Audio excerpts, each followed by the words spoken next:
Economy, society, and the environment are the three pillars that underpin all post-2015 global initiatives for sustainable development. As stated by the GEO, the Intergovernmental Group on Earth Observations, understanding the Earth system is crucial to addressing the challenges of economic and social development and also environmental sustainability. Comprehensive, coordinated, fully accessible, and sustained observation networks are fundamental to increase our understanding of Earth system processes and also to improve our capacity to predict future Earth system behaviour.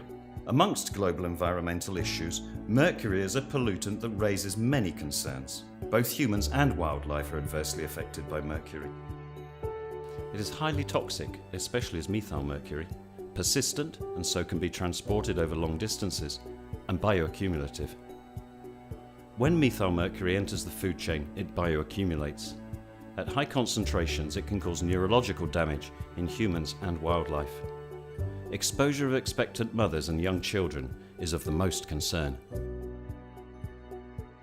Improved understanding of anthropogenic and natural processes that emit mercury has led to progress in the assessment of the impacts of mercury on terrestrial and aquatic environments. UNEP, the United Nations Environment Programme, has been working to address mercury issues since 2005. In January 2013, governments agreed in Geneva on the text of the Minamata Convention, a global legally binding instrument on mercury. The aim of the Minamata Convention is to protect human health and the environment from mercury. In 2010, the EU funded the Gmos project, the Global Mercury Observation System, which over the last 5 years has developed a coordinated global observation system for mercury. Gmos provides high-quality monitoring data to give a firm basis for future policy development and implementation. More than 40 institutions from Europe, North and South America, Asia, Africa and Australasia have participated in Gmos so far. The Project Policy Advisory Board includes representatives of major organisations that are responsible for policy development. Specific components of the Global Mercury Observation System deal with emission inventories, an international observation system, atmospheric modelling, data sharing and interoperability, links with international policy. Between 5,500 and 9,000 metric tons of mercury are emitted to the atmosphere annually. Roughly 2,000 of these have a direct anthropogenic origin. Major anthropogenic sources of mercury include artisanal and small-scale gold mining, fossil fuel combustion, cement production, and both ferrous and non-ferrous metal production. Most mercury emissions from soil and sea surfaces are legacy emissions. That is the re-emission of previously deposited mercury from anthropogenic sources. Legacy and natural emissions make up roughly 2/3 of the mercury emitted to the atmosphere. Understanding the processes which govern the cycling of mercury between environmental compartments is fundamental to understand the importance of anthropogenic mercury emissions and to limit their impact. The observation system includes ground-based stations, ad hoc oceanographic cruises over major oceans and seas worldwide to study gas exchange of mercury between the surface water and the atmosphere, dedicated aircraft campaigns to study vertical profiles and plumes of mercury in the atmosphere. The ground-based stations stretch from Greenland to Antarctica at altitudes ranging from sea level to just over 5,000 meters. Monitoring sites are well placed to provide information on atmospheric transport pathways and the intercontinental transport of mercury.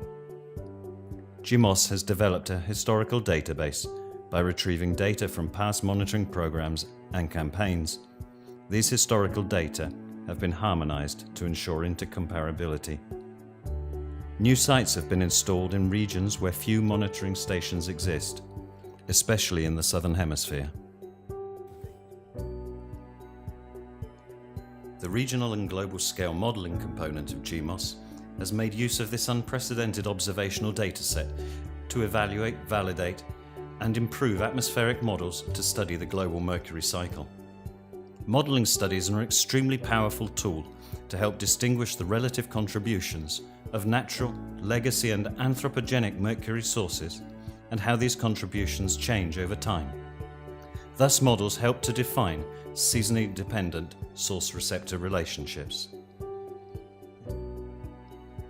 Models are used to perform assessments of future emission projections to determine their probable impact on mercury concentrations and fluxes.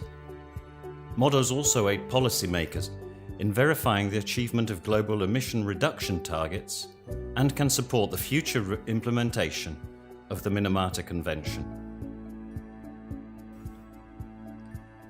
Gmos is an important component of the GEO task on tracking pollutants. Implementation of GEO data sharing principles has been a primary goal of Gmos. Within Gmos, the so-called Cyber E infrastructure has been developed to allow experts to archive, catalogue and exchange data, and to provide advanced web services and processes. Through this infrastructure, data assessments and tools are made available to researchers and policymakers. This interoperable system includes a spatial data infrastructure, or SDI, containing different databases. It has a system for the real-time management of the monitoring stations, data quality control tools, and a graphical user interface for management tasks. It is known as the Gmos Data Quality Management System, or GDQM. Major Gmos outcomes include a ground-based observational network has been established worldwide, which includes more than 40 sites, with a number of new sites established in the Southern Hemisphere and the tropics.